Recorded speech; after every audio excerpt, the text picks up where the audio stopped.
yeah, you've gone back to your fundamental question, but you don't want the God stuff and all the things that come on top of that as part of your answer to the meaning question, but you still want the meaning question to answer yes. So you don't want the meaning question to answer no, because then you can't use that for anything. It's not a framework for anything else that you can use to pacify or comfort yourself. It's just not a very interesting answer. So you make the assumption then the answer must be yes because of reasons. Life feels kind of magical, even if it's obviously the normal thing, just to be conscious. When you do reflect, even at an older age, it all seems kind of magical, like a fairground ride, overwhelming in some ways. You're like, Jesus, what the fuck? What is it again? Seems to be like something that will come back as a kind of a recurring thought, which is based on the feeling, thoughts and feelings. Come back to that as well. So you want the answer to be yes. Unless you're like wanting the answer to be no, so you can structure your paradigm or your kind of rules of engagement for yourself or justifications for yourself. So you're like some kind of nihilism or something, where you're just proud of the fact that it's meaningless. And that, I mean, that's one of the flavours. In fact, yeah, that's probably more of a common answer to come to. I was talking about for spiritual people, like sensitive people, intelligent people. Like that's kind of what spiritual people means. You're intelligent, sensitive, and you kind of feel like, wait a minute, this is a bit magical. Look at it. Crying, doing stuff, feeling joy, feeling miserable. Isn't there any meaning? Like, why are we going through this? And seriously? Once you die, it's just gone. And obviously, I won't say it all again, the God idea, as presented to us, like the Western Judeo-Christian interpretation of God, just seems a bit silly in modern culture. We've been told it is. We've been told the answer is no, actually, to the meaning question. So the answer is more like being successful in culture, having good mental health, which is not too bad, is it? Yeah. I mean, yeah, mental health and spirituality, kind of the same thing.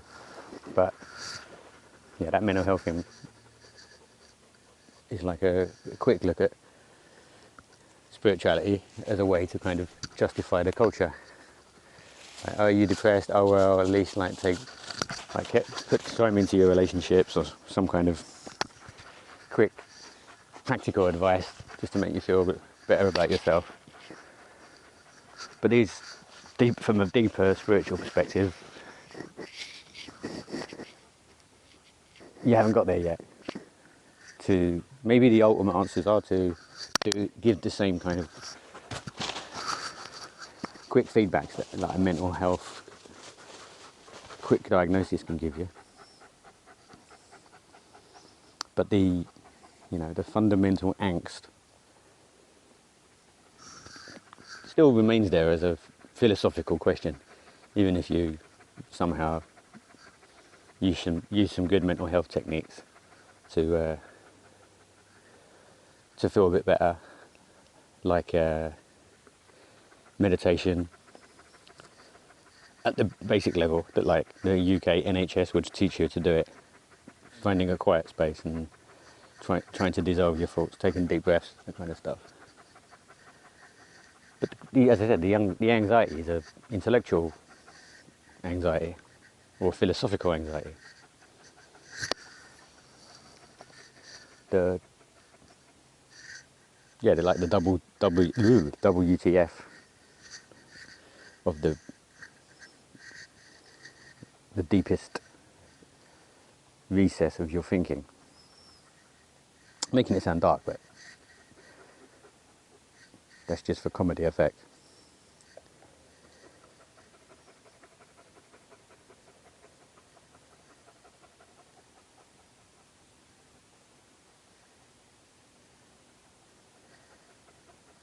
So then you've got the meaning answer is yes, and then spirituality,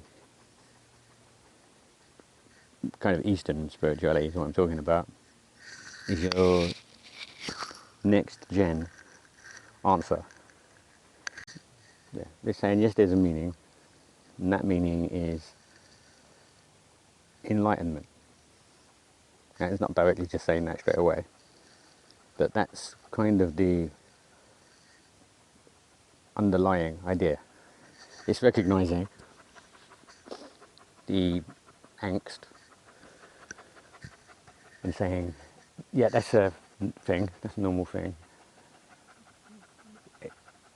It's there because you're associating yourself with the ego, and it's trying to explain the ego as being this thing, which is the thing that separates, which makes you into a separate self, and has its own separate desires.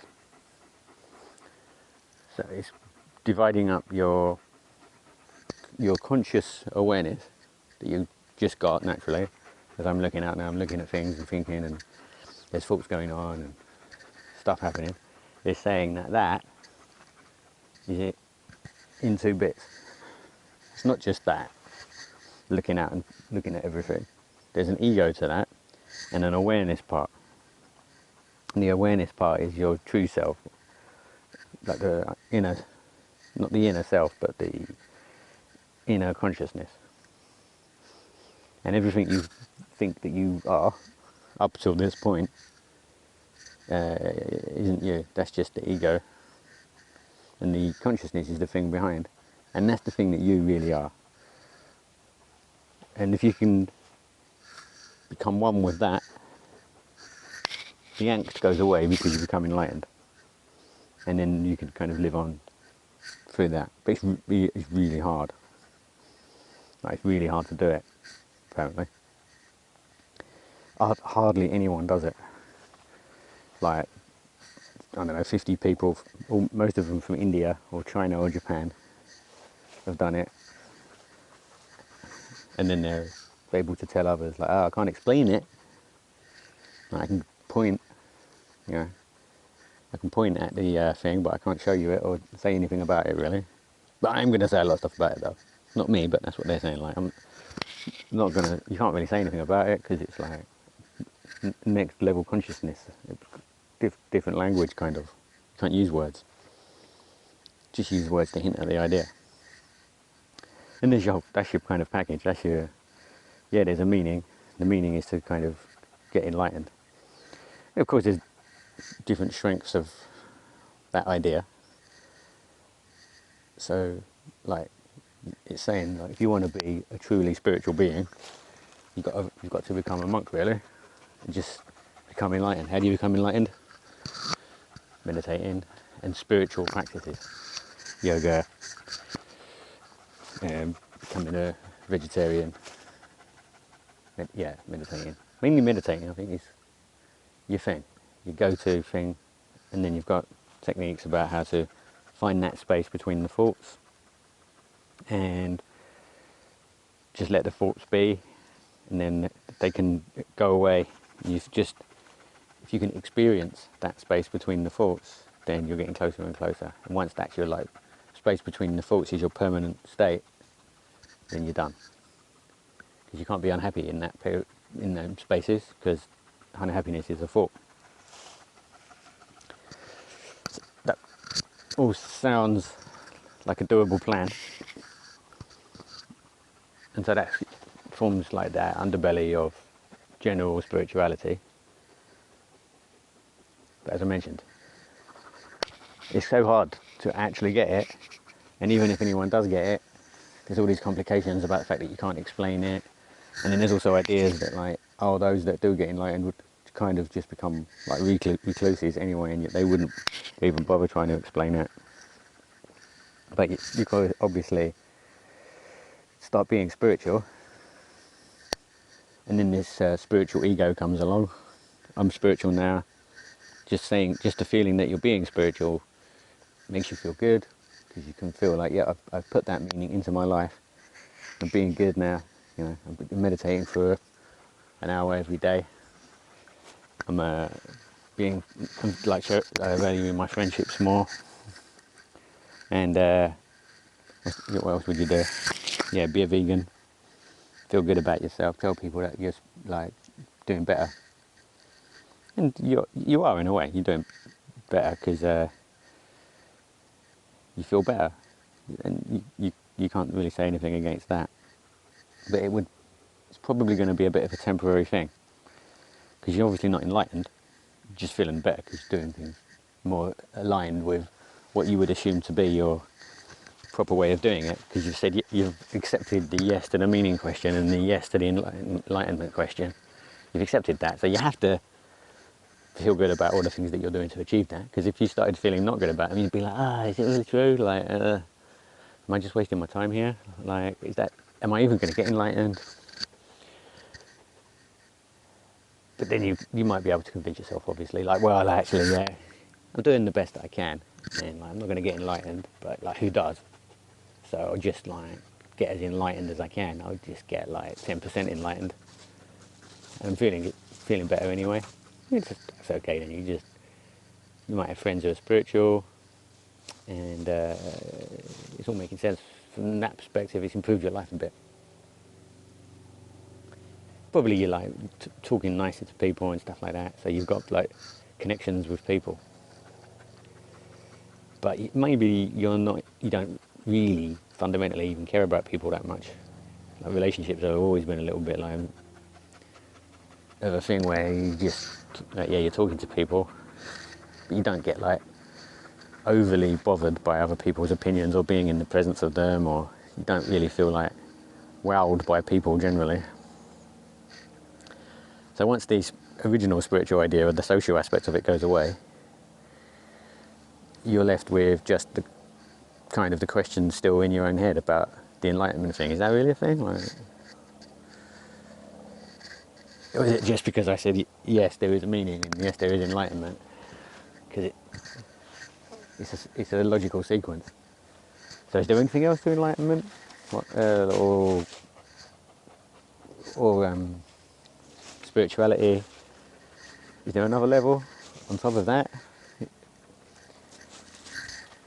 Then you might come across like different flavors of it, which are more intense, like transcendental techniques, and more like, what would you say, like more extreme versions of it to get to the enlightenment part. So you just say like, well, like, enlightenment's not going to happen just by doing some yoga. I've got to really go for it. That's essentially, like I said at the start, like taking it a bit more seriously and becoming a monk, or questioning it a bit more